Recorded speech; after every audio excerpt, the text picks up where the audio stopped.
meni je zaista taj neki život knjige koji je knjiga sama stekla od trenutka kada se pojavila u knjižarama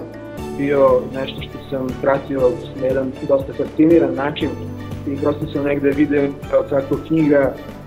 funkcioniše kao jedan zaseban život, kao neko živo biće koje u nekom smislu